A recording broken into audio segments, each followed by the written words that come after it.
funcional. Por eso es que lo que deben de aprovechar sobre todo es en esta primera fase, ¿no? Bueno, cuando hablamos del antebrazo, empezamos con lo que es la anatomía de superficie.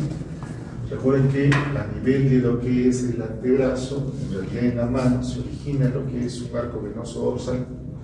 Este arco venoso dorsal, en la medida que vamos ascendiendo, va a dar origen a lo que es la vena cefálica del antebrazo y la vena basílica del antebrazo. Estos elementos van a ascender en forma superficial hasta que, pasada la flexura del codo, la vena cefálica del antebrazo se convierte en basílica, en cefálica, y la basílica del antebrazo en basílica. En este antebrazo lo que vemos es que hay una configuración en Y, debido a que esta sería la vena mediana del antebrazo, y veo una vena mediana cefálica y una vena mediana basílica. Además de esto, vamos a ver que en la anatomía de superficie es posible palpar lo que es el tendón del supinador largo y también el tendón del palmar mayor, y entre ambos definir lo que es el canal del pulso. Ahora, en el canal del pulso nosotros podemos palpar el latido de la arteria radial, ¿no? Paralelo a lo que es el palmar mayor, es posible encontrar el palmar menor y algunos tendones que corresponden al flexor común superficial de los dedos. Y sobre el lado cubital, encontrar y palpar el tendón del cubital anterior, ¿no? Estas son las principales estructuras que vamos a encontrar en esta anatomía de superficie, pero no nos olvidemos que cuando hablamos de la inervación dermatómica es diferente a que nosotros localicemos la inervación segmentaria. En cuanto a la inervación dermatómica, que también es superficial, si veríamos el dorso del antebrazo, veríamos que hay una alineación bastante clara entre lo que es la C6, la raíz C7 y la raíz C8. En todos los casos, extendiéndose inclusive hasta el dorso de la mano, C6, C7 y C8. El demi está en la región anterior. ¿Por qué? Porque si bien es cierto, veo que se mantiene C6, C7 y C8 a nivel de la palma de la mano, en el antebrazo, en el lugar donde nosotros esperaríamos encontrar a C7, obviamente esa la cara anterior no está. Lo que sí vemos es C5, C6, C8 y T1, ¿no? Entonces, este espacio, el intermedio, está conformado por dos dermatomas diferentes que además no son continuos. Por un lado está C5 y por otro lado va a estar T1, ¿ya? Entonces, eso debo de considerar, sobre todo cuando uno hace la exploración para tratar de encontrar algún tipo de patología de las raíces, ¿no? Ahora, esta inervación dermatómica es bastante distinta a lo que en realidad vemos en una inervación segmentaria. En cuanto a la inervación segmentaria, vamos a ver que hay un interruptor de inervación de la rama cutánea del nervio músculo cutáneo, el cual además no solamente vemos que está en la cara anterior, sino también en la cara lateral, inclusive parte de la región posterior. Para el lado medial del antebrazo vamos a ver la rama antebranquial cutánea interna, la cual hace lo mismo. Está en la cara medial y además en la cara posterior y obviamente medial. Y en el medio de estos, en la cara dorsal, vamos a ver un territorio de inervación que le corresponde al nervio antebranquial cutáneo posterior, que es una rama del nervio radial, ¿no? Es una rama cutánea del nervio radial, ¿ya?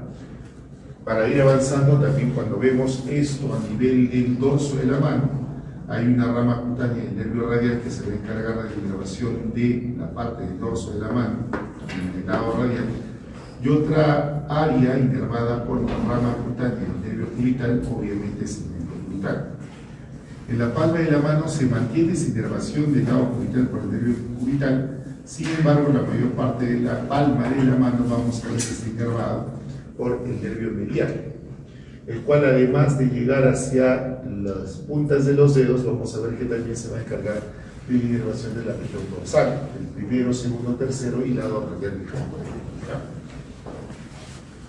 Ahora, si bien es cierto, son los territorios de inervación segmentaria, anatómicamente se puede ver esto es perfectamente distinguible, porque los cadáveres que se disecan se pueden encontrar, ¿no? Donde vemos, obviamente, justo a nivel del tendón del bíceps, veo que está apareciendo la rama cutánea del nervio músculo cutáneo en la parte lateral.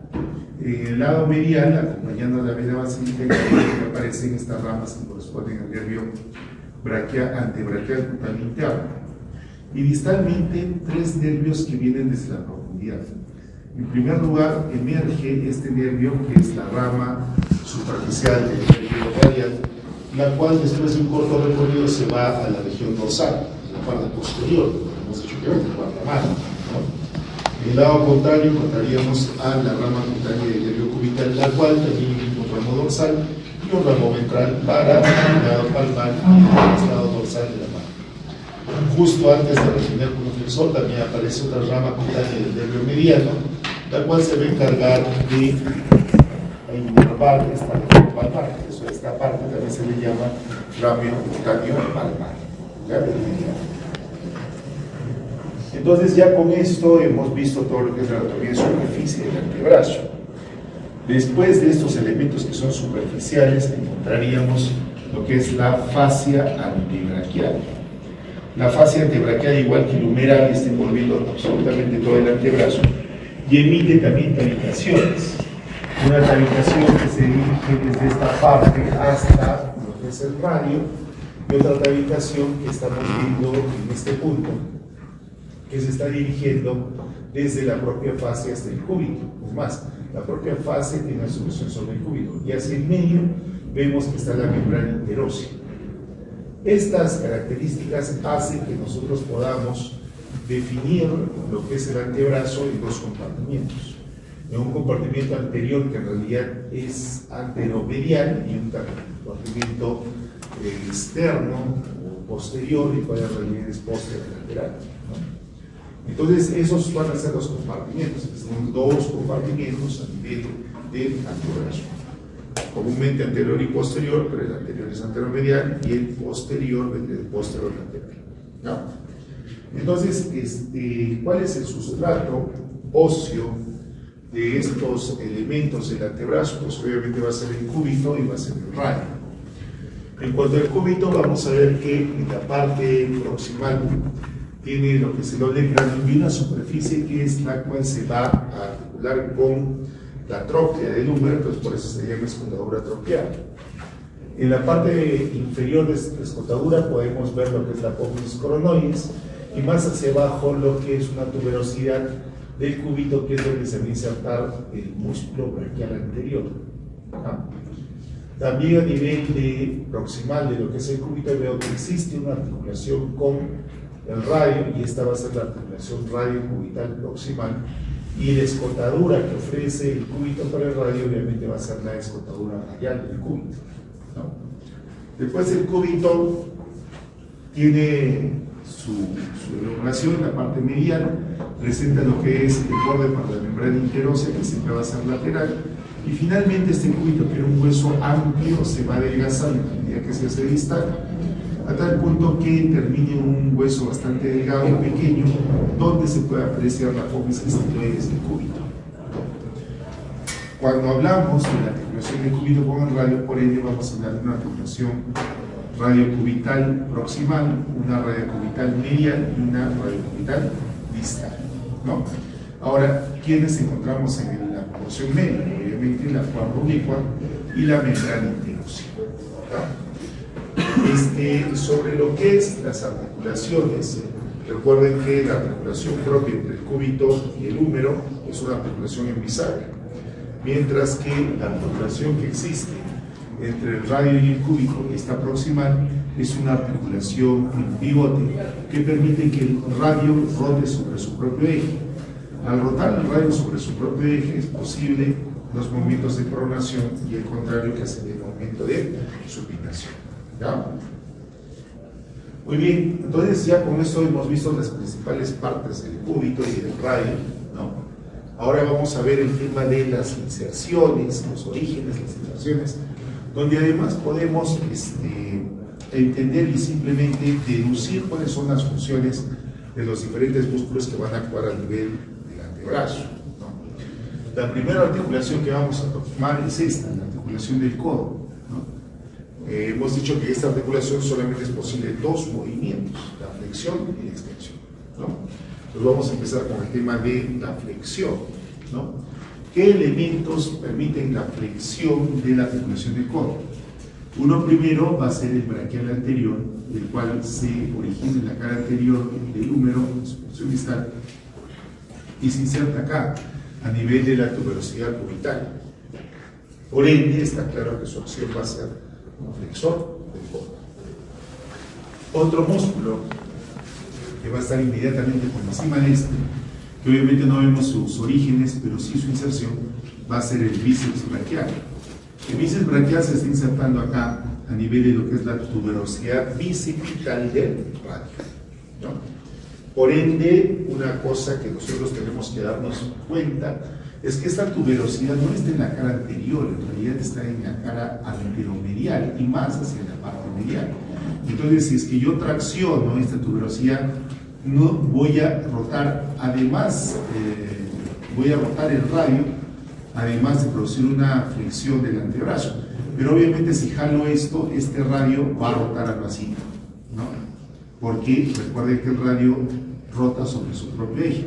Y si este radio rota al vacío, lo que veríamos es que estaríamos haciendo una rotación externa del radio, lo que genera un movimiento de supinación del antebrazo, ¿no? Por eso es que el bíceps tiene dos funciones, ser un flexor del antebrazo y además ser un supinador del antebrazo, ¿ya? Esa es la función del bíceps, ¿ya? Hasta el momento entonces ya tenemos a dos músculos que producen la flexión del brazo. El tercer músculo sería este de acá, el músculo conocido como supinador largo braquiorradial, el cual vemos que se está originando por encima de la cresta epicondílea y se va a insertar aquí en la parte superior de la apófisis estiloides del radio. Obviamente al atravesar este ramo articular se va a encargar de la flexión también del antebrazo, entonces es un flexor del antebrazo, el músculo supinador largo, también conocido con el nombre de braquiorradial, ¿ya? Muy bien, ahí estaríamos entonces entendiendo a estos músculos que tienen la función flexora. La función extensora es bien sencillo, ¿no? Parece que el tríceps se va a insertar aquí, que es aquí, el olecraco, y de ahí pues se produciría lo que es la extensión, ¿no? Por otro lado, el otro músculo que veríamos asociado a la extensión es el anconio, el cual originándose en la parte posterior del epicóndilo se inserta en la cara lateral y posterior de lo que es el cúbito. Entonces, por eso también va a producir la extensión, ¿ya? Entonces ya tengo resuelto la flexión y la extensión, pero de los principales flexores y de los únicos extensores, porque no hay extensores accesorios de la articulación del codo. Ahora, si veo la imagen, me doy cuenta que aquí, en esta parte de aquí, están originados una serie de músculos, ¿no? Estos músculos están originados sobre la cresta epitroclear y en la propia epitróclea. Como vemos en esta imagen también vamos a notar de que sobre los que están asentando en la propia epitróclea no se origina un músculo, sino se originan varios músculos. Entonces este es el tendón de la masa común flexora, ¿ya? Porque son varios músculos flexores los que se están originando ahí, ¿ya? Por eso se le dice la masa común flexora y que se están originando a nivel de la epitróclea. Entonces vamos a estudiar quiénes son estos músculos. El primero que vamos a estudiar va a ser el músculo pronador redondo. El pronador redondo tiene tres orígenes. Uno a nivel de la cresta epitroclear, otro en la propia epitróclea, y además vamos a ver que aparece otra origen aquí, justo al costado de la inserción del músculo braquial anterior, ahí, ¿no? Medialmente. Y desde estos tres puntos se va a extender aquí a la cara lateral del radio, ¿no? Obviamente me doy cuenta entonces que si se contrae este músculo, llevaría el radio hacia adelante, por ende, pues opción de rotación, ¿no? Comúnmente en el radio, entonces, pero en el pronador redondo se le dice que tiene dos fascículos de origen, ¿no? Uno a nivel humeral y otro va a tener a nivel cubital, ¿ya? Esos son los dos fascículos de origen del pronador redondo, ¿no? Ahora, si bien es cierto, prona, al pasar sobre todo este fascículo, el epitroclear, la articulación del codo, también se ve constituir en un músculo que es flexor accesorio del antebrazo, o de la articulación del codo, que es el mismo, ¿ya? Los siguientes músculos que se originen en esta masa común flexoral, ¿quiénes van a ser? Entonces ahí paramos y hacemos algo que vamos a ir adelantando de lo que se viene después. Cuando hablaba de los músculos flexores, ¿ya?, que están en este compartimento anterior, los puedo dividir en 4 planos, lo más superficial al más profundo. En lo más superficial estará el pronador redondo, el palmar mayor, el palmar menor y el frontal anterior.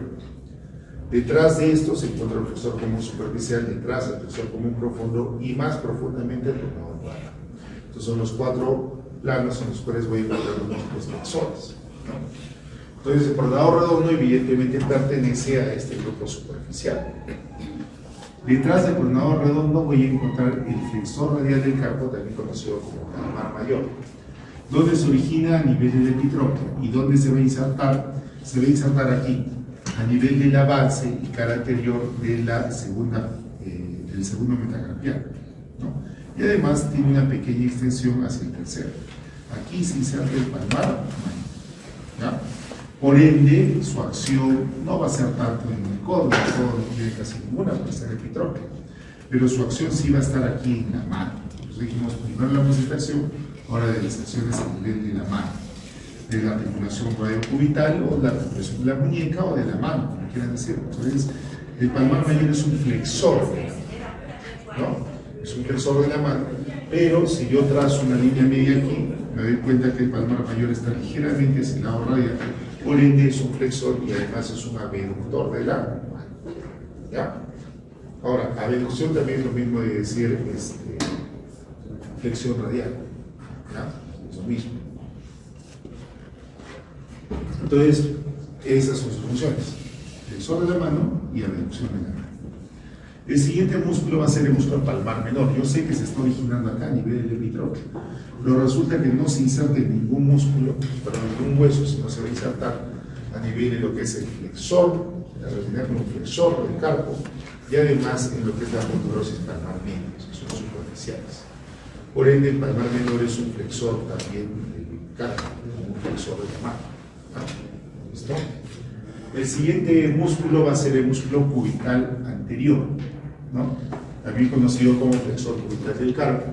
Se origina a nivel de la epitróclea, ¿ya? También tiene una porción de origen en lo que vamos a ver la cara posterior y lateral y medial del cúbito, ahí, ¿no? Y desde estos dos orígenes va a insertarse en 3 puntos: en lo que es el hueso pisiforme, el gancho del hueso ganchoso y finalmente la base del quinto metacarpiano, ¿no? Por ende, este músculo es un flexor también de la mano, pero cuando flexiona tiene la aducción, ¿no? Muy bien, entonces aquí que tenemos hasta este momento todos los músculos que pertenecen a este compartimento superficial del antebrazo. ¿Quién está detrás? Va a estar el músculo flexor superficial de los dedos, ¿no? Flexor común superficial de los dedos. Este músculo flexor común superficial de los dedos va a tener también diferentes orígenes, ¿no? El flexor común superficial igual se va a originar a nivel del epitróqueo, se va a originar proximalmente al origen de lo que es el pronador redondo, en la parte del cúbito más proximal y además más medial. Y además se va a originar aquí, en la cara anterior del radio. Es más, entre la cara anterior del radio y estos orígenes existe un arco teninoso del flexor común superficial de los dedos.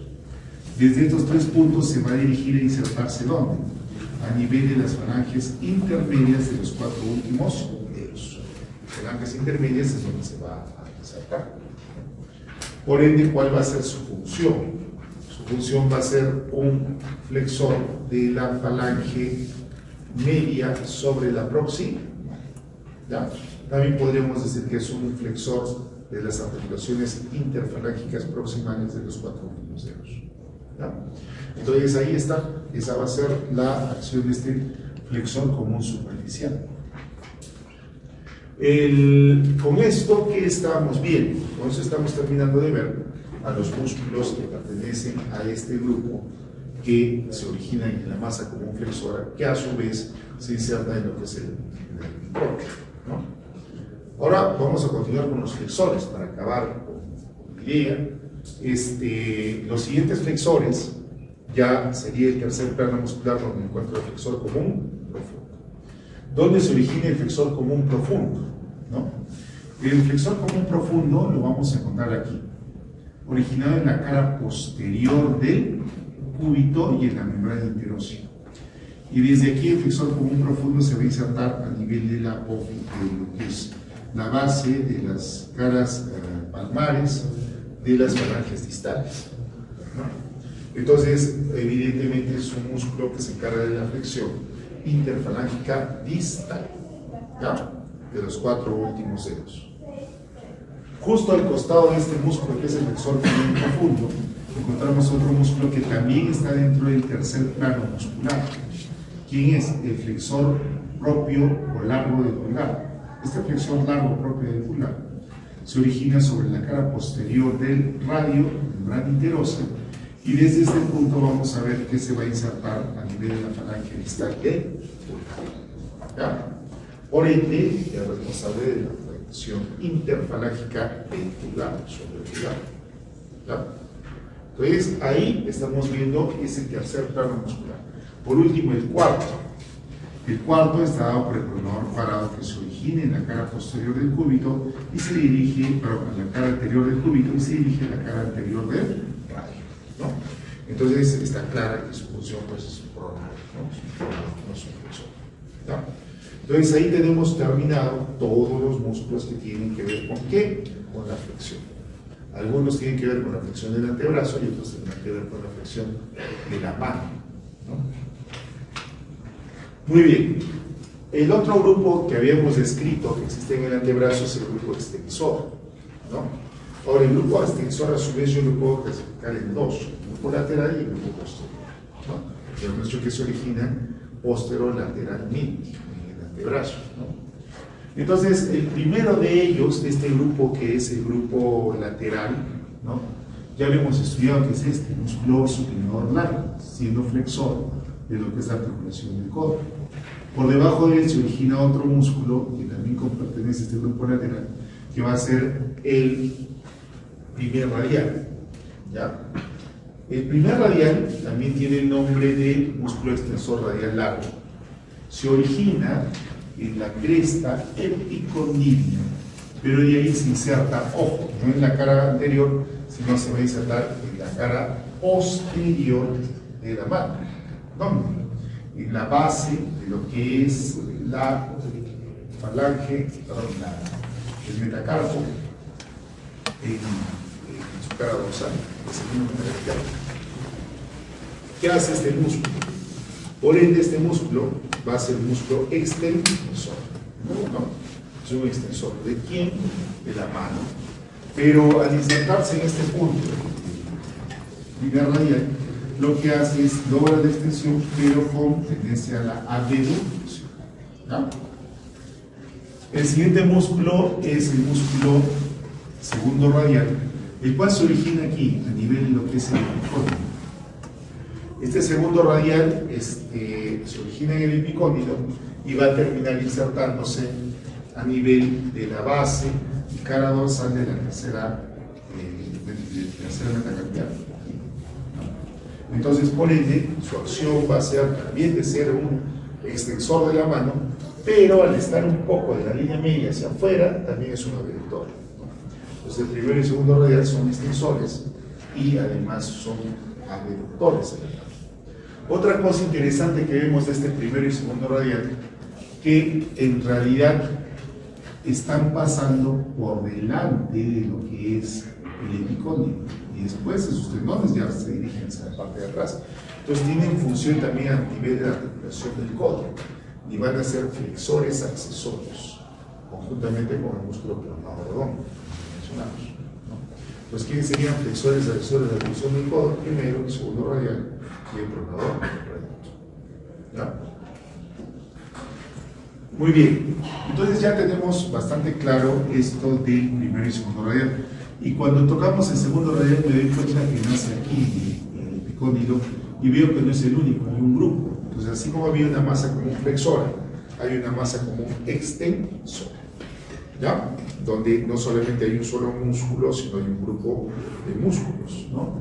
Entonces, en esa masa común extensora, que ya resolvimos al radial, ahora vamos a ver cómo es la constitución de los músculos de compartimento posterior. Si en el anterior vimos que había 4 grupos, en el compartimento posterior en realidad solamente hay 2. O sea, los superficiales y los profundos. ¿Ya? ¿Listo? Entonces, ¿qué superficiales se originan aquí a nivel del epicóndilo? Después del extensor radial corto, segundo radial, vamos a encontrar el origen del extensor común de los dedos, ¿no? Entonces, el extensor común de los dedos se origina aquí, a nivel de lo que es el epicóndilo, y se inserta aquí, en 2 puntos diferentes. Se inserta en la cara dorsal y base de las segundas falanges y también en la cara dorsal y base de las falanges distales, ¿no? Entonces tiene 2 puntos de inserción. Eso ya me dijo algo, ¿no? En el caso de los flexores están diferenciadas la falange proximal o distal. Por ende, cuando nosotros vemos eso nos damos cuenta pues que hay una especialización. Una cosa es hacer la flexión interfalángica proximal y otra la flexión interfalángica distal, ¿no? Por eso es que yo puedo multiplicar eso. Pero cuando habla de la extensión, no. En la extensión va a ser común, ¿no?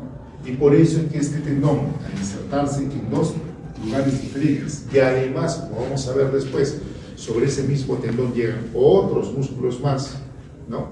Hablamos en realidad de un aparato extensor. Aparato porque es general y es para la extensión de los dedos y no solamente un músculo, sino un grupo de músculos los que van a lograr esta extensión, ¿no? Entonces, por eso, la inserción distal en el extensor común es en el aparato extensor, ¿ya? Muy bien, seguimos y en realidad paralelo a este músculo extensor común de los dedos hay un fascículo que es el extensor propio del meñique. Hace exactamente lo mismo, se va a insertar también en la falange distal y en la falange media, en sus caras dorsales, en sus bases, del quinto dedo, ¿no? O sea, pero igual, y es un fascículo que se puede diferenciar claramente del extensor común de los dedos. El siguiente músculo que pertenece a este plano superficial es el músculo cubital posterior, ¿no? También conocido como extensor cubital del carpo, se origina aquí. Y además también este músculo se va a originar también en la cara posterior del cúbito. O sea, tiene 2 orígenes, ¿no? Y desde estos 2 orígenes se va a terminar insertando aquí. ¿Qué es aquí? Es la cara dorsal del quinto metacarpiano, la base cara dorsal del quinto metacarpiano, ¿no? Entonces, por ende, su acción va a ser de ser un extensor, pero a la vez va a atender a la aducción, o sea, la aproximación hacia la línea media de la mano, ¿no? Ahí terminamos, ¿quiénes? El grupo superficial. Ahora me falta el grupo profundo. ¿Quiénes están en el grupo profundo? El primero que vamos a ver es este músculo que encontramos aquí, ¿no? Que es el músculo abductor largo auricular. ¿Dónde se origina? En la cara posterior del cúbito, membrana interósea y cara posterior del radio. Y desde aquí, miren, se va a insertar distalmente. ¿Dónde? Y aquí viene un tema bien interesante. Se va a insertar en la cara lateral del primer metacarpiano, ¿ya? Pero también vamos a ver en esta imagen que llega inclusive a insertarse también en la cara anterior del primer metacarpiano. O sea, no solamente en la cara dorsal, es en la cara dorsal, en la lateral y en la ventral del primer metacarpiano. Y hay un tema bien interesante. Cuando se contrae el abductor largo del pulgar, no es un extensor como esperaríamos, y solo se insertaría en la cara dorsal. También es un flexor de la mano, ¿ya? O sea, está en la parte posterior, pero es un flexor de la mano. ¿Por qué? Porque la parte posterior termina en la parte anterior, ¿ya? Y además que es un flexor, es un abductor de la mano, ¿ya? Y obviamente esa es su función principal, es un abductor de la mano, ¿ya? Por debajo de este músculo hay uno que lo acompaña, sus tenones están por acá bastante cercanos, es el músculo extensor corto del pulgar. El extensor corto del pulgar se origina en la cara posterior del radio, membrana interósea, y desde aquí va a terminar insertándose a nivel de lo que es la falange proximal del pulgar, obviamente a nivel de su cara dorsolateral. ¿Ya? Entonces el extensor corto del pulgar es un extensor ¿de quién? De la articulación metacarpo-falángica. ¿Ya? O sea, de la articulación metacarpo-falángica del pulgar. ¿Ya? El siguiente músculo, y también tiene función de reducción. El siguiente músculo es este, que es el músculo extensor largo del pulgar, el cual se origina en la cara posterior del cubital y membrana interósea, y desde ahí termina insertándose a nivel de la falange distal, obviamente en la cara dorsal. Entonces, este músculo es el responsable de la extensión entre las dos falanges, o la extensión interfalángica del pulgar. ¿Ya? ¿Listo? Ahí no hay proximal ni distal, solamente el número. Más abajo de este encuentro otro, que sería el músculo extensor propio del índice, el cual se origina en la cara posterior del cubital, membrana interósea, y desde aquí se va a insertar en el aparato extensor, el extensor común de los dedos, solo que correspondientes al segundo dedo. ¿Ya? Entonces ahí tenemos completos los músculos extensores, y nos falta uno pequeñito, el supinador corto. El supinador corto se considera que es el más profundo de los músculos del compartimento lateral, o del grupo lateral, no es compartimento, del grupo lateral. Y el supinador corto lo puedo ver aquí, ¿no? Se está originando en dos partes. En lo que es el epicóndilo, se origina en la cara lateral del cúbito, en su parte posterior, y desde ahí, estos dos puntos se insertan en la cara lateral del radio. Y es más, se expande ligeramente hacia adelante, como estamos viendo acá. ¿Ya? Esto hace, está claro, si yo tengo esta dirección de fibras, cuando contraigo voy a hacer que este radio rote así. Pero recuerden que esta es la imagen posterior, entonces también está asociado con la rotación lateral del radio sobre su cuerpo eje, entonces obviamente es un supinador, por eso se tiene así. ¿Ya? Muy bien, entonces hasta ahí, como les decía, ese ejercicio de ver la imagen y aprender o entender cómo son las funciones de los hilos de la imagen es bien importante, porque evita que yo tenga que estar memorizando la letra, ¿no? Simplemente no deducirla. La articulación primaria que encuentro a nivel de antebrazo, pues obviamente es la articulación del codo. Sé que esta articulación se trata de una articulación en bisagra, pero proximalmente encuentro la articulación radiocubital, que recuerden que es una articulación en pivote, ¿no? Que permite la rotación del radio sobre su propio eje. En general, la articulación del codo tiene refuerzos. Un refuerzo interesante es el ligamento colateral interno cubital, el ligamento colateral externo radial, y además este ligamento, que es bien especial, me voy a acordar quién es el ligamento anular del radio, que es el ligamento que está envolviendo así la cabeza del radio, y por ende, gracias a este ligamento, puede el radio rotar sobre su propio eje. Esta es un radio cubino. ¿Ya? En otras palabras, es el que me permite la pronación y la supinación. ¿Ya?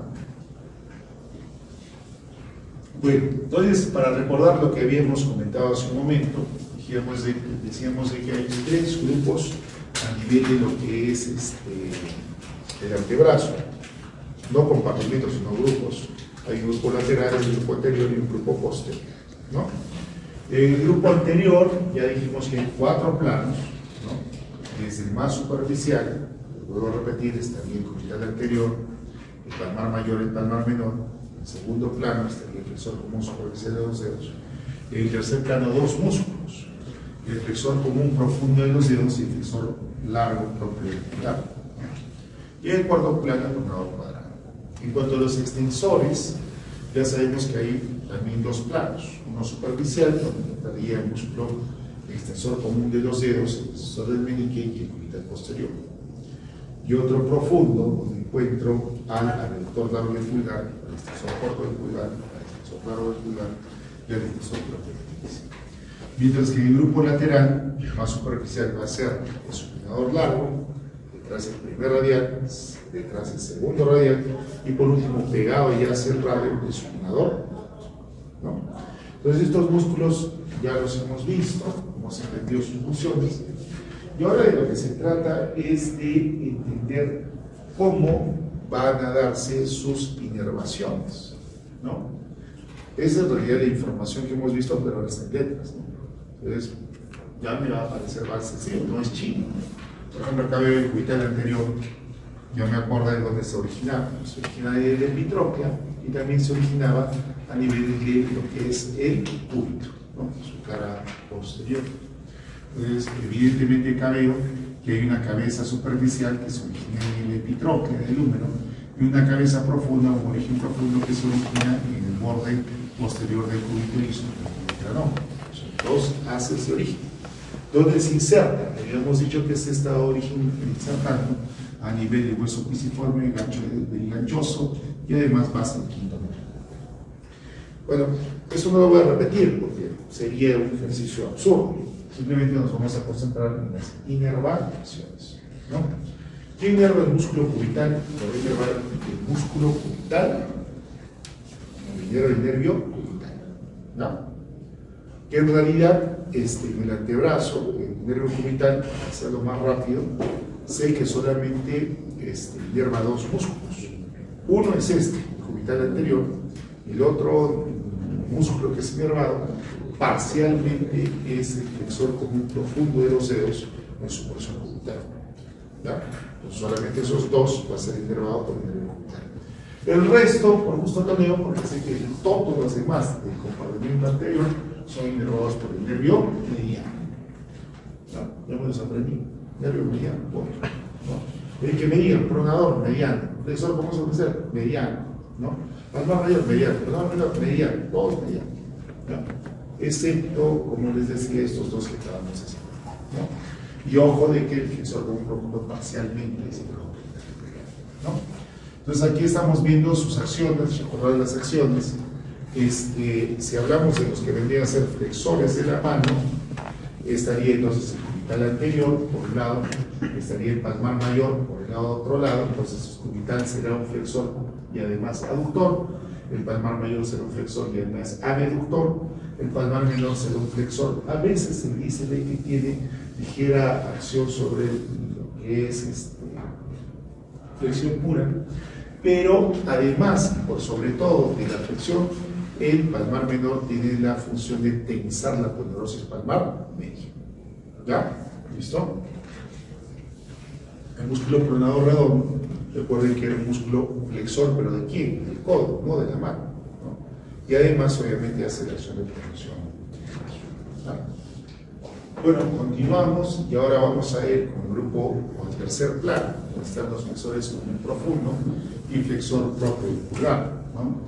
Obviamente, dijimos el flexor propio del pulgar se encarga de la flexión interfalángica, es inervado por el nervio mediano. El flexor común profundo también dijimos de que se trataba de un músculo que se encargaba de la flexión interfalángica distal, también inervado por el nervio mediano. Pero hay un tema interesante. Además de los flexores puros que tendría que ser el cubital anterior, el palmar mayor, o sea, el palmar menor, ¿no? Los demás músculos, que son en este caso los flexores superficiales y profundos, ¿no? También son flexores de la mano, pero no son principales, sino son flexores accesorios. ¿Ya? ¿Listo? Y como les decía, inervados por el nervio mediano y en este caso por el nervio cubital, además del mediano. ¿Ya? En último plano muscular y más profundo está el músculo pronador cuadrado, el cual es inervado por el nervio interóseo. El nervio interóseo es una rama del nervio mediano. Y obviamente la acción es un pronador por una acción más.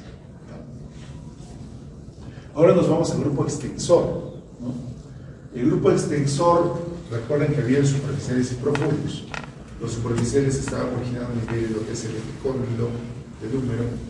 Y el primero va a ser el cubital posterior. El cubital posterior, recuerden, es inervado, en general todo el grupo extensor, para ya de una vez entenderlo, son inervados por el nervio radial.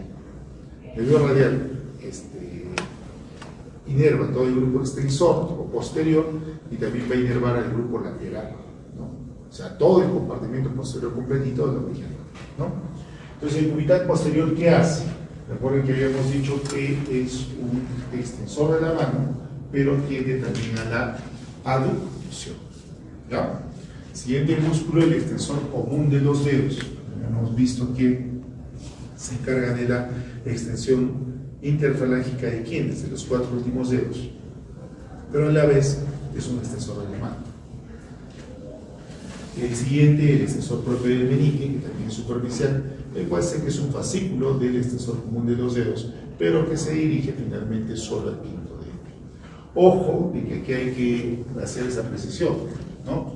El extensor común de los dedos también llega al meñique, sí. ¿Ya?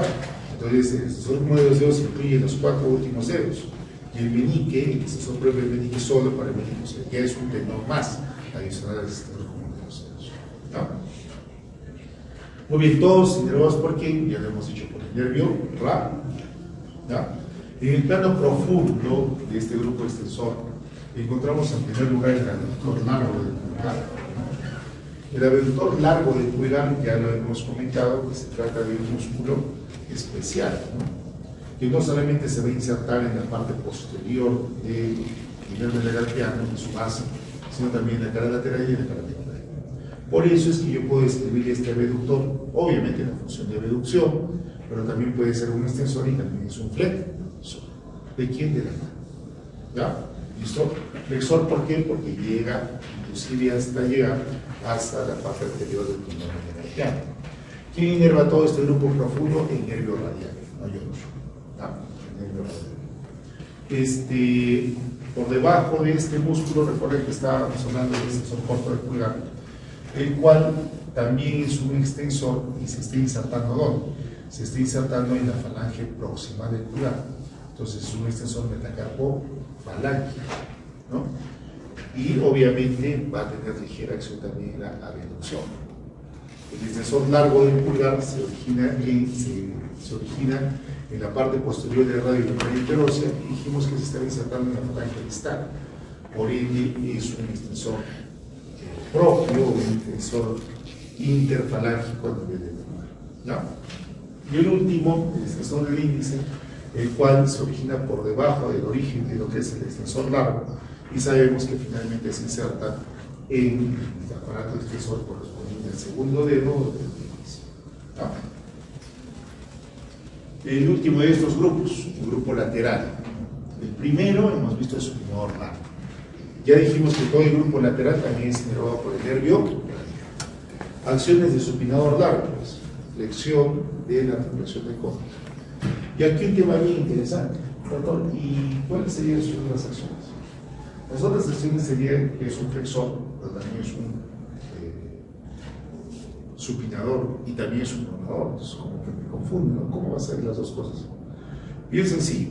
El supinador largo, recuerden que se está extendiendo desde la cresta epicondílea a la parte superior de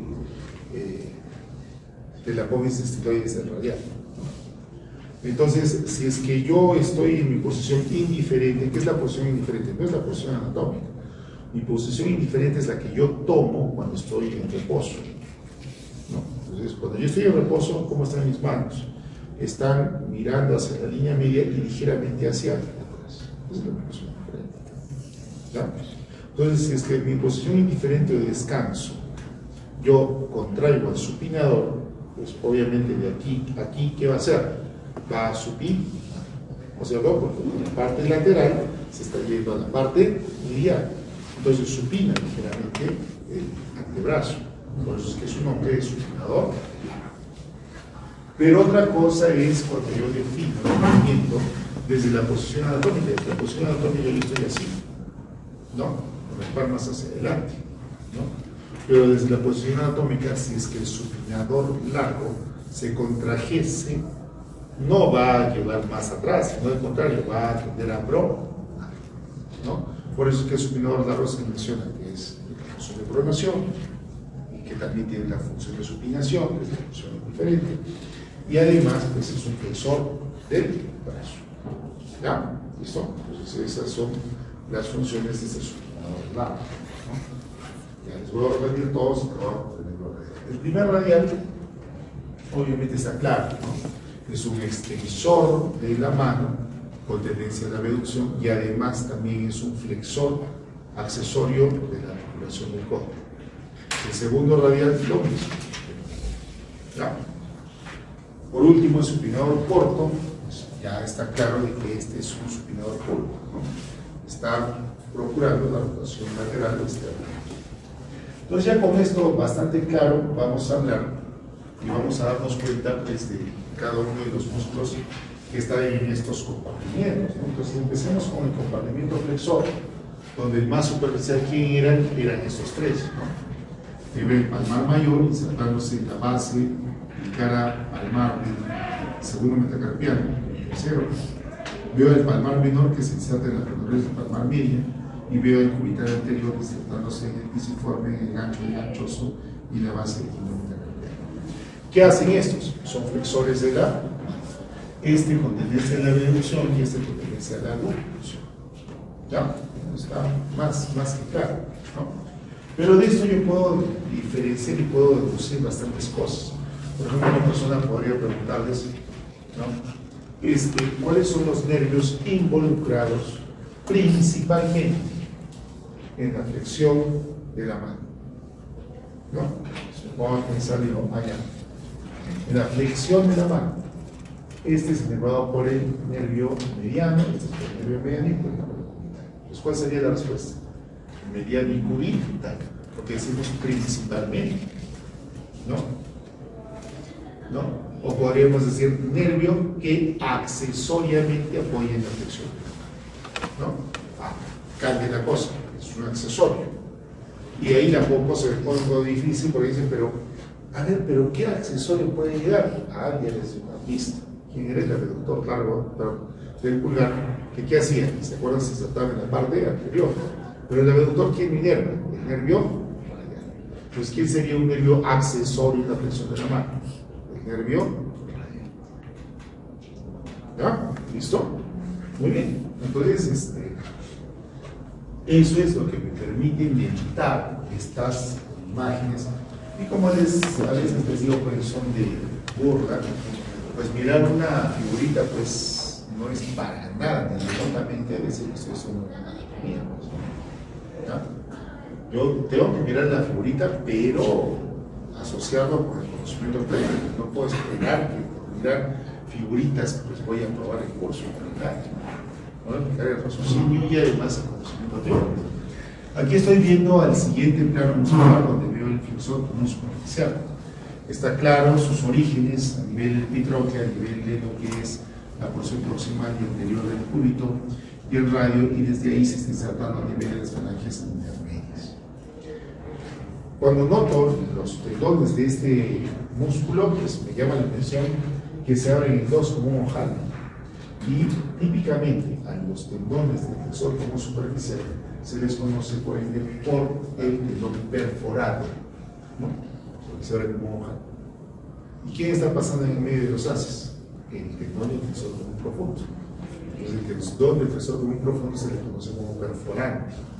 ¿Y por qué tiene que perforar al perforado? Porque tiene que ir a la falange distal.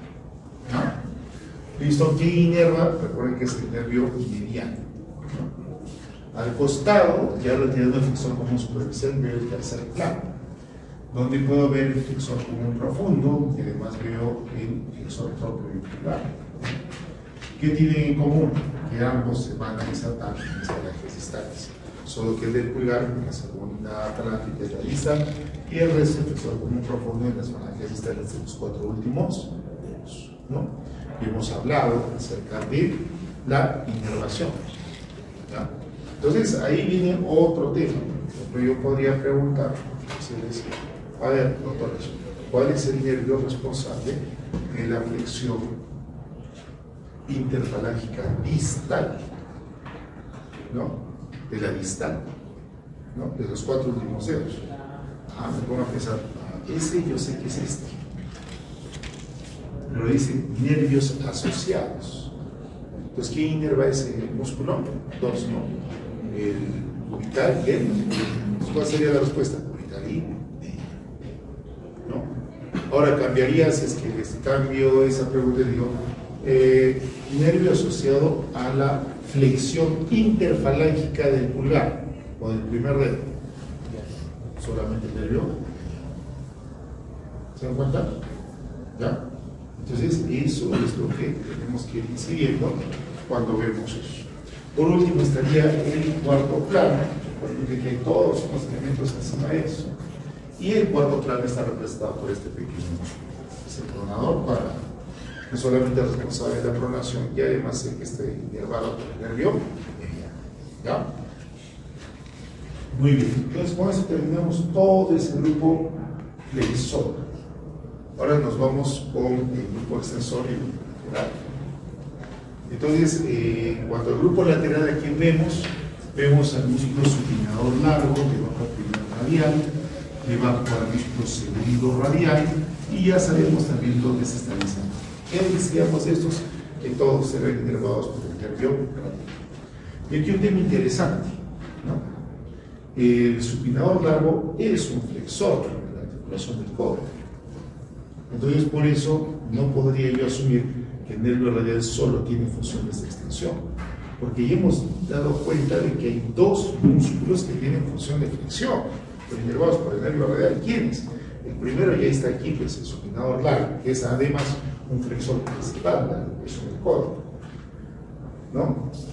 Y otros que eran accesorios, que eran el primero y el segundo radial, también inervados por el nervio radial, también accesorios de la articulación del codo. Y a nivel de la mano, doctor, no, pues volvemos a decir, ¿quién era el que sí tiene esta función? El abductor largo del ¿no? Que tiene también la función de ser un flexor y también inervado por el nervio radial. Entonces, no podemos decir que el nervio radial solo inerva a los extensores, también inerva a flexores. ¿Ya? Muy bien. En el plano superficial, originándose aquí en el epicóndilo, vemos al extensor común de los dedos, veo al extensor propio del meñique y veo al cubital posterior. Pues ahí estamos viendo a estos músculos, ¿no? Si yo levanto este grupo superficial, recién veo el grupo más profundo, donde veo claramente el abductor largo del pulgar, veo al extensor corto del pulgar, al extensor largo del pulgar. No nos olvidemos que entre el extensor corto y el extensor largo está lo que es la tabaquera anatómica. Y en la profundidad puedo palpar a la arteria radial, la cual, pasando la tabaquera, llega al primer espacio interóseo y va a perforar para terminar en la región palmar. Entonces ahí estamos viendo a esta tabaquera anatómica y por último a este que es el extensor propio del índice, el cual se origina en la cara posterior del cúbito vertebral interósea, ¿no? Y como vemos, pues va a dirigirse en relación hacia el medio.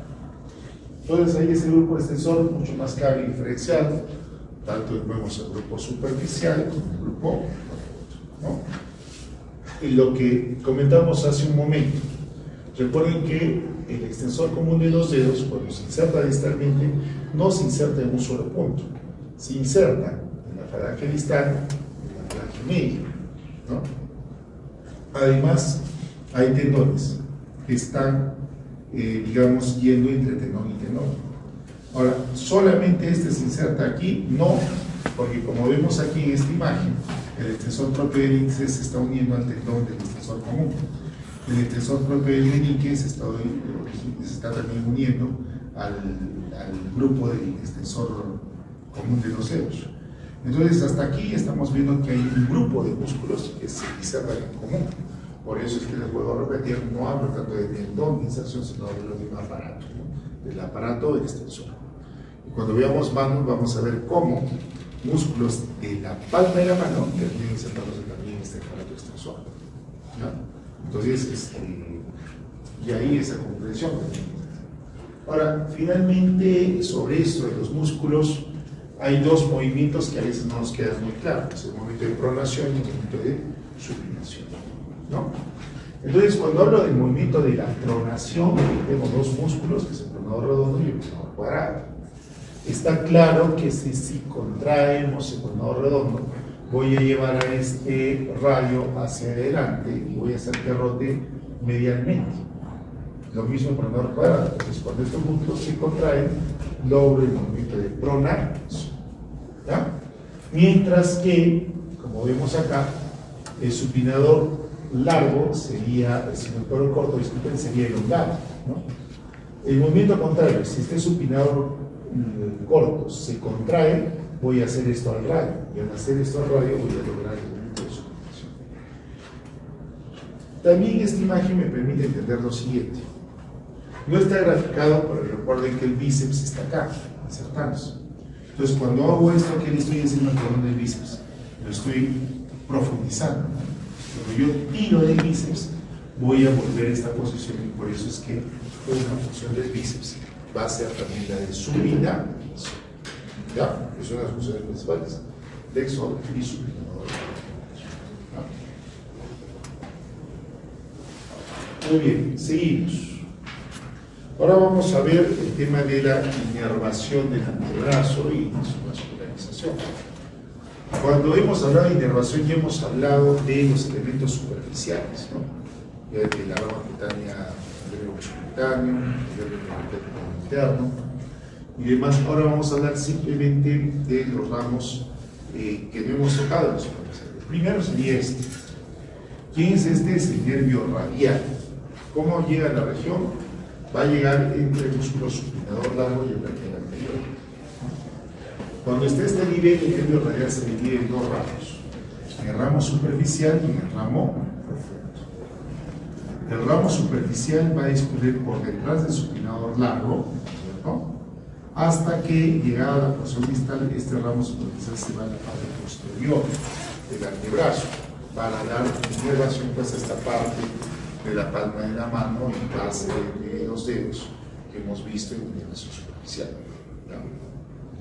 En cambio, el ramo profundo, como vemos, va a terminar perforando o pasando por el músculo supinador corto, ¿no?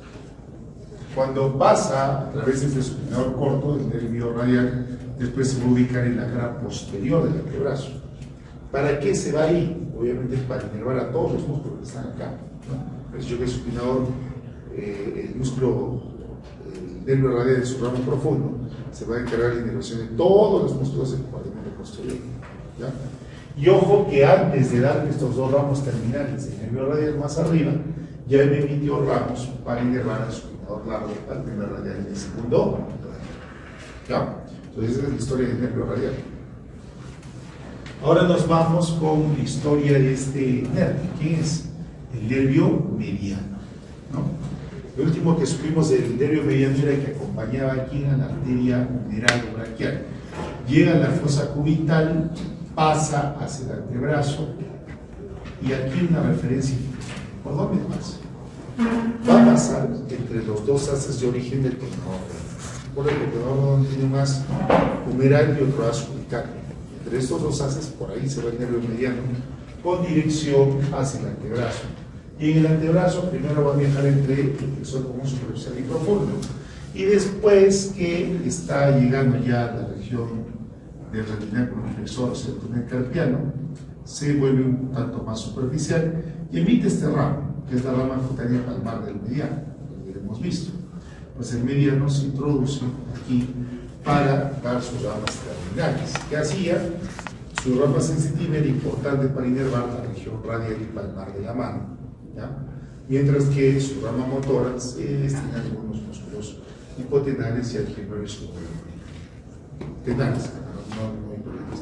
Algunos músculos tenales y algiolares. Muy bien, eso hace el nervio mediano. El siguiente nervio es este, el nervio cubital.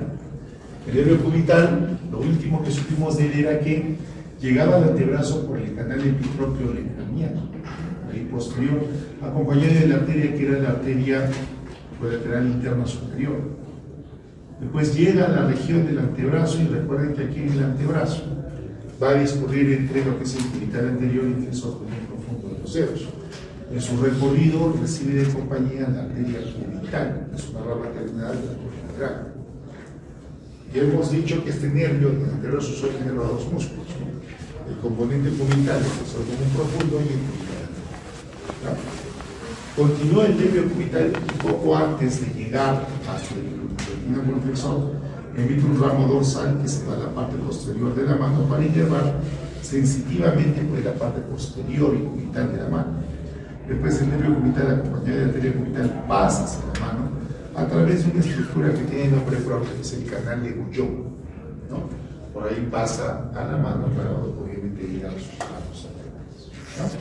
Entonces, esa es la historia de los nervios que están a nivel del antebrazo, ¿no? ¿Qué más vamos a ver ahora? Vamos a ver las patologías que afectan a algunos de estos. El primero es el famoso síndrome del pronador derecho, ¿no? Bueno, ya me di cuenta, doctor, usted ha dicho de que el nervio mediano va entre los dos haces del pronador. Pues quiere decir que el pronador puede terminar comprimiendo al nervio mediano, y eso se llama síndrome del pronador. Doctor, ¿y qué pasaría? Pasa, pues si yo comprimo al pronador no voy a tener dolor, pero dolor ¿dónde? Profundo y proximal en el antebrazo, ¿no? ¿Qué más voy a tener? ¿Qué hace el nervio mediano a estas alturas? Bueno, doctor, a estas alturas el nervio mediano empezaba a inervar los músculos del compartimento anterior que son flexores de la mano. Entonces, ¿qué voy a tener? Debilidad en la flexión de la mano, ¿no? También sé que el nervio mediano me inervaba los músculos de la región plenar, sobre todo aquellos que se encargan de la oposición, o sea, de la pinza. Entonces, mi movimiento de pinza va a tener debilidad también, ¿no? Entonces tengo flexión de la mano alterada más alteración en el movimiento de la pinza. Doctor, también inerva toda esta región de la piel. Bueno, voy a encontrar un adormecimiento hormigueo en toda esta región de la mano, incluyendo las partes dorsales del primero, segundo, tercero y la del cuarto. ¿Ya? ¿Listo? Muy bien, eso pasaría con el tema del nervio mediano, ¿no? ¿Ya? Ahora, todos estos síntomas, ¿cómo podría darme cuenta que se trata de eso?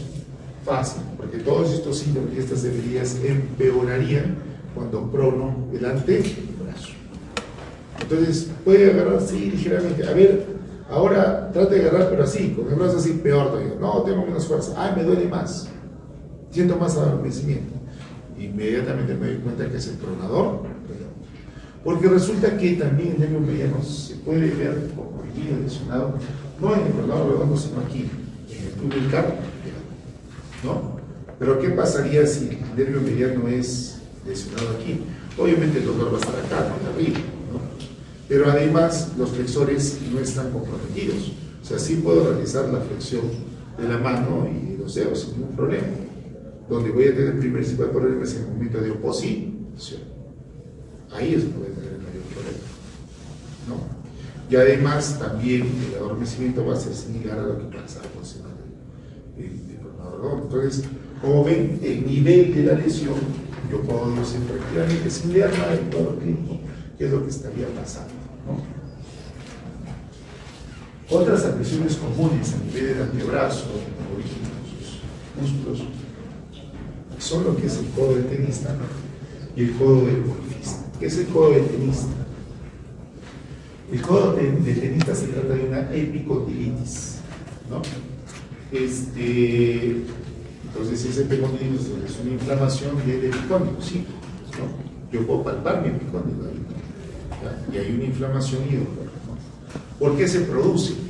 Recuerden que en el epicóndilo se está originando la masa común extensora. ¿Extensora de quién? De la mano, ¿no? Entonces, ¿por qué se llama codo del tenista? Porque cuando juegan tenis saben que muchas veces hacemos el famoso revés, pues, ¿no? ¿Ya? Y cuando hago un revés, ¿qué hago? Un movimiento de extensión fuerte y brusca de la mano, ¿ya? Pero este movimiento de revés, de extensión brusca y fuerte de la mano, no necesariamente se produce en el tenis. Puede haber varios movimientos o trabajos en los cuales yo voy a realizar este movimiento, ¿no? Pero al excederme, al hacer este movimiento tan repetitivamente y constante, pues puedo terminar generando esta epicondilitis lateral o codo del tenista, ¿no? Entonces, es bien claro, una persona que le duele cuando hace la extensión de la mano, yo palpo ahí, toco y la persona le duele bastante. Entonces ya me di cuenta que se trata de eso. Obviamente eso ya se tratará pues, con algo de inflamatorios, físicos y relajantes musculares, ¿no? Así como hay un dolor ocasionado por una sobrecarga, una fatiga, que más como una extensora, también va a pasar por lo contrario. Cuando hay una gran sobrecarga o fatiga de la masa como un flexor. Pero en este caso estaríamos hablando de la flexión de la mano, ¿no? ¿Y dónde se produce esta flexión de la mano? Es fácil.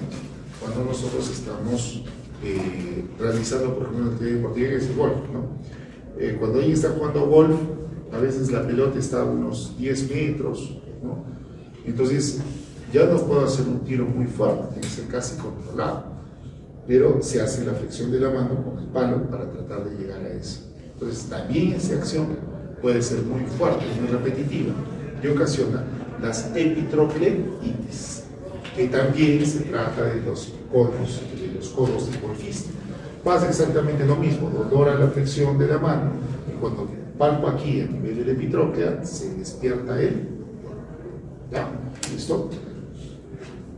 Muy bien. Entonces, hasta el momento, si ustedes se dan cuenta, hemos hecho una revisión profunda de cada uno de los nervios, músculos y funciones, pero de forma individual, sobre todo en el tema de los músculos, ¿no? Que están a nivel de lo que es el antebrazo, ¿no? Pero las funciones no se producen músculo a músculo, sino se producen en común, ¿no? Entonces vamos a ver ahora esas funciones que en común, ¿no? Entonces empecemos con algo primario, ¿no? El tema que habíamos visto acerca de la articulación del codo. Entonces, ¿quiénes son los principales flexores del codo? Son tres músculos: el bíceps braquial, el braquial anterior y el supinador. El bíceps braquial y el braquial anterior, recuerden que son inervados por el nervio músculo cutáneo, mientras que el supinador largo es inervado por el nervio.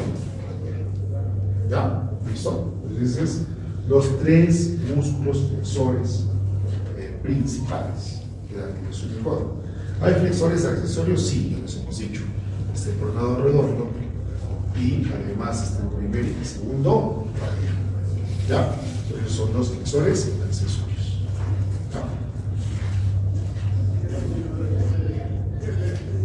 Muy bien. Uno se podría pensar, doctor, y los extensores, acuérdate pues de que son bien sencillos. Está el tríceps y el acón, ¿no? Y son ambos principales. Punto. No hay mucho más que decir. Pero no es necesario un cuadrito para eso. Ahora vamos a hablar de otra acción que ya no se produce en la articulación del codo, sino en la articulación radiocubital proximal. ¿Cuáles son los movimientos? Los movimientos de pronación, los movimientos de supinación. ¿Ya? Entonces, de pronación y supinación. ¿Quiénes serían los pronadores principales? Está claro, el pronador redondo y el pronador cuadrado, ¿no? Son los principales pronadores. ¿Ya? ¿Y habrá pronadores accesorios? Sí. ¿Quiénes son esos pronadores accesorios? El palmar mayor, ¿no? Ya, obviamente, ¿por qué? Porque recuerden que el palmar mayor viene desde aquí, desde la epitróclea, cruza hasta la segunda metacarpiana. Entonces, si se contrae, ¿qué va a hacer? Pronación, ¿no? Entonces, será el palmar mayor un pronador accesorio, el palmar menor lo mismo, está en un pronador accesorio, y el supinador largo. Pero el supinador largo, ¿desde qué posición? Desde la posición anal, ¿no? Ya lo habíamos comentado, ¿ya? Entonces, esos son los pronadores accesorios. El movimiento contrario sería el de la supinación. ¿Quiénes son los supinadores principales? Fácil. El músculo bíceps braquial, ya lo entendí por qué, y el músculo supinador. ¿Ya? Son los principales supinadores. ¿Habrá un supinador accesorio? Sí, pues, sí hay un supinador accesorio, ¿no? Si los que estaban acá adelante, los palmares, eran pronadores, pues supinadores eran los extensores, ¿no? Entonces, los supinadores accesorios serían el primer radial y además otro supinador accesorio sería el propio supinador, ¿no? Como ven, tiene acción de pronación y también tiene acción de supinación, pero la acción de supinación y supinador largo, ¿desde dónde es? Desde la posición neutra a la posición índice, ¿ya? Muy bien, entonces ahí tengo los sujetadores accesorios.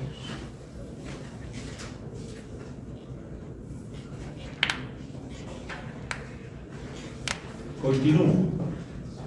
Ahora vamos a hablar ya no de lo que es la articulación del codo ni del brazo, sino vamos a hablar de la mano, de la propia mano, ¿no? En la propia mano también hay movimientos. Entonces empecemos con el movimiento de flexión de la mano, ¿no? ¿Quiénes son los principales flexores? Ahí lo hemos visto cada rato, ¿no? El palmar mayor, el cubital, y además el cubital anterior y además el palmar mayor. Son los principales flexores. ¿Quiénes apoyarán en esta acción de flexión? Aparece el primero que hemos repetido, el separador largo del pulgar, ¿no? A pesar de estar en el comportamiento posterior, ¿no? Otros, todos aquellos que tienen que ver con los dedos, los flexores. Entonces está el flexor común superficial, está el flexor común profundo y está el flexor largo del pulgar. Todos ellos son flexores accesorios, ya acompañados del separador. ¿Ya? El movimiento contrario sería la extensión. Bueno, vamos a poner por eso todavía. Bueno, ya tengo los flexores, ahora vamos a ver los separadores radiales. ¿Qué es la separación radial? La separación radial es lo mismo que decir abducción, ¿no? Es la abducción. Entonces, ¿quiénes serían los principales abductores de la mano? Fácil. Obviamente estaría el abductor largo del pulgar, ¿no? Pero a su costadito había otro tendón que era el extensor corto del pulgar. Entonces, esos dos son los principales abductores de la mano, ¿ya? ¿Ya hay abductores accesorios? Sí, así hemos visto, ¿no? En primer lugar, en la cara posterior estaría el primer radial. En la cara anterior o ventral estaría el palmar mayor. Estaría el segundo radial corto, y también el extensor largo, ¿no? Esos son separadores accesorios, ¿ya? Obviamente todos los que me deducían dijeron que tienen función de ser extensores, flexores de los dedos. ¿Ya? ¿Listo? Muy bien, seguimos y ahora vamos a ver el tema de los separadores cubitales. Recuerda que la separación cubital es lo mismo que decir aducción, ¿no? Entonces, ¿quiénes son? Solamente dos. El músculo cubital posterior y el músculo cubital anterior, ¿no? Estos dos músculos tienen la función de aducción y ellos son principales, o sea, no hay aductores accesorios, ¿no? Y por último, ahora sí, los músculos extensores de la mano. ¿Quiénes serán los principales extensores de la mano? ¿No? Los dos radiales, el primero y el segundo, obviamente hacia el lado radial, por ende son extensores y separadores, ya lo hemos visto. Y también por el otro lado, hacia el lado cubital, estaría el cubital posterior, el cual también es extensor, pero además es aductor. ¿Ya? Entonces estos serían los extensores principales. ¿Ya? Primer radial, segundo radial y el cubital posterior. ¿Hay extensores accesorios? Sí. ¿Quiénes serían esos extensores accesorios? El extensor común de los dedos, ¿no? El extensor del índice, el extensor propio del meñique y el extensor largo. ¿Ya? Entonces estos van a ser los extensores accesorios. Muy bien, entonces con eso, miren, hemos terminado las funciones de todos los movimientos que encontramos en la mano, y ahí me doy cuenta de que no es tanto que lo haga en forma individual, eso es un grupo. Y ahora vamos a pasar a lo último que podría ser la irrigación, ¿no? Irrigación. Muy bien, en cuanto a la irrigación, recuerden que la arteria humeral estaba viniendo desde el brazo y pasa al antebrazo a través de lo que es la fosa cubital. La arteria humeral me va a dar dos ramas terminales. Esta, que es la arteria radial, y esta es la arteria cubital. La arteria radial va a irse por detrás del músculo supinador largo, después se pone en forma medial del supinador largo, y aquí está a nivel del canal del pulso, ¿no? Por ejemplo, la arteria radial es esa que se puede palpar entre el supinador largo y el canal mayor, ¿no? Después, ¿qué hace la arteria radial? Después de que pasa el canal del pulso, la arteria radial se va a la región dorsal. Y lo podemos encontrar aquí en el fondo de la tarjeta anatómica. Avanza hasta llegar hasta el primer espacio interóseo y ahí esta arteria radial perfora, o sea, se va a ir profundamente ahí en el primer espacio interóseo para llegar a la región palmar, pero profunda. Esa es la historia de la arteria radial. Pero antes de irse a la región dorsal de la mano, como vemos acá, me emite esta arteria. Esta arteria es la arteria radio-palmar, la cual se dirige superficialmente a la palma de la. ¿Ya? Muy bien. Otra rama importante de la arteria radial es una arteria que emite más o menos cerca de su origen, que es esta de acá. Esa es la arteria recurrente radial anterior. ¿Ya? Esta arteria recurrente radial anterior va a ir por delante del cóndilo y se van a somozar con una rama de una arteria que ya conocemos. ¿Quién es esta rama? Esta rama es la rama anterior de la arteria colateral externa o humera profunda. ¿Ya? La arteria colateral externa, recuerden que supimos que estaba acompañando al nervio radial, ¿no es cierto? Pasa por el canal de torsión, ¿no? Pero después de que pasa por aquí, esta arteria colateral externa me va a dar dos ramas, una rama anterior y una rama posterior. La rama anterior va a pasar por delante del epicóndilo y la rama posterior por detrás. La que va por delante, que es la anterior, es la que la somoza con esta arteria recurrente radial anterior. ¿Ya? ¿Listo? Muy bien. Ahora vamos a describir la siguiente arteria, que es esta, que es la arteria cubital, ¿no? La arteria cubital, una vez que nace, me va a dar una primera rama de importancia, que es esta. En realidad estas nacen juntas, y esa se le conoce como el tronco de las arterias recurrentes cubitales. ¿Ya? El tronco de las arterias recurrentes cubitales, como vemos aquí, me va a dar la arteria recurrente cubital anterior, que va por delante de la epitróclea, y la arteria recurrente cubital posterior, que va por detrás de la epitróclea. ¿Ya? La arteria recurrente cubital anterior, que es esta, se van a somozar con la rama anterior de esta arteria, que era la última rama de numeral de importancia, que era la arteria colateral interna inferior. ¿Ya? Ahora, resultaba que la arteria colateral interna inferior también se divide en dos ramas, un rama anterior y un rama posterior. La rama anterior de la arteria colateral interna inferior se anastomosa con la recurrente cubital anterior. ¿Ya? Ahora, ¿y qué pasa con la arteria recurrente cubital posterior? Esta arteria se va a ir por detrás de la epitróclea y se va a anastomosar con la arteria colateral interna superior, con esta arteria que supimos que estaba acompañando al nervio cubital. ¿Ya? Con esa se anastomosa. Y además también se va a anastomosar con la rama posterior de la arteria recurrente, de la arteria colateral interna inferior. ¿Ya? Con esas dos se anastomosan.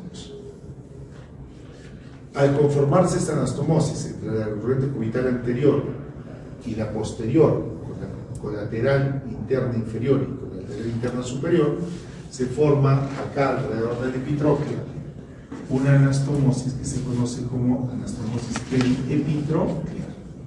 ¿Ya? Entonces, toda la anastomosis periepitróclea. Muy bien, continúa la arteria cubital y me va a emitir este ramo. Este ramo es el tronco de las arterias interóseas. ¿Ya? El tronco de las arterias interóseas se va a dividir en dos arterias. En la arteria interósea anterior, que es esta, la cual vamos a ver que transcurre por delante de la membrana interósea, y ya en la porción distal del antebrazo perfora, aparece la región posterior. Y esta otra arteria, que es la arteria interósea posterior, la cual está viniendo por detrás de la arteria interósea, obviamente en el compartimento posterior del antebrazo. Lo que tenemos que notar es que, miren, de esta arteria interior hacia posterior nace esta arteria. ¿Quién es? Esa es la arteria recurrente radial posterior, ¿no?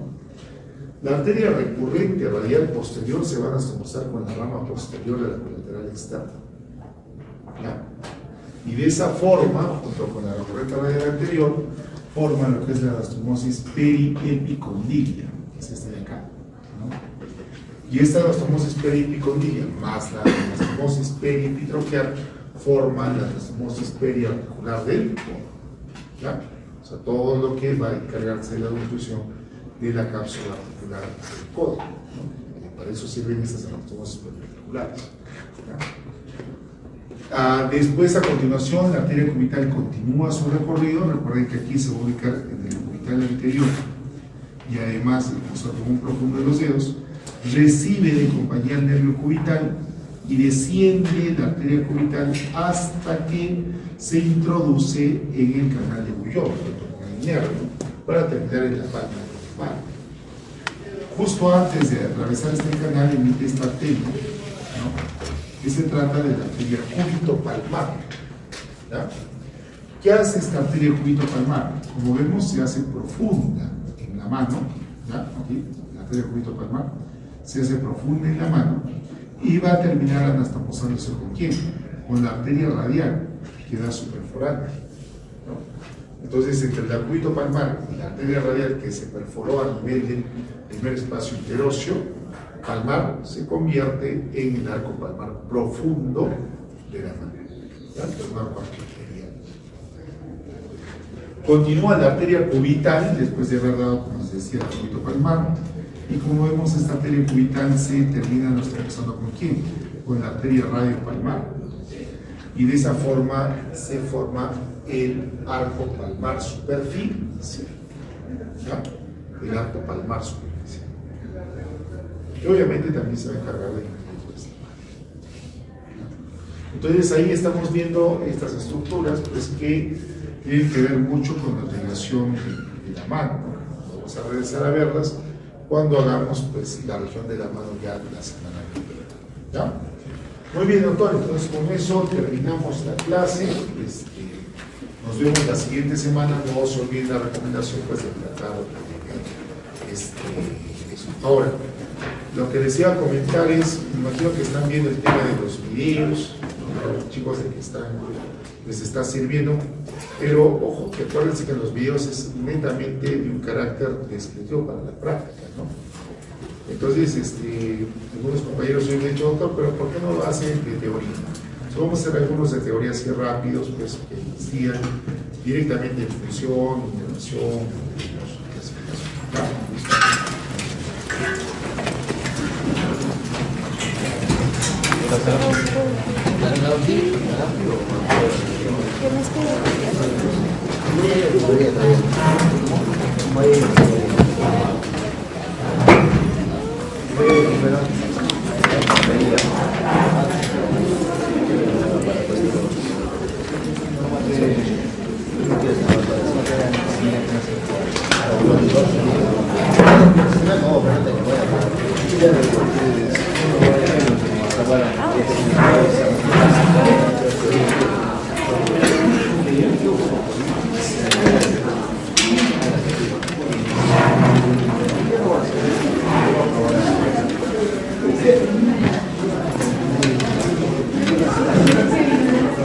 Oye, cálmate ya.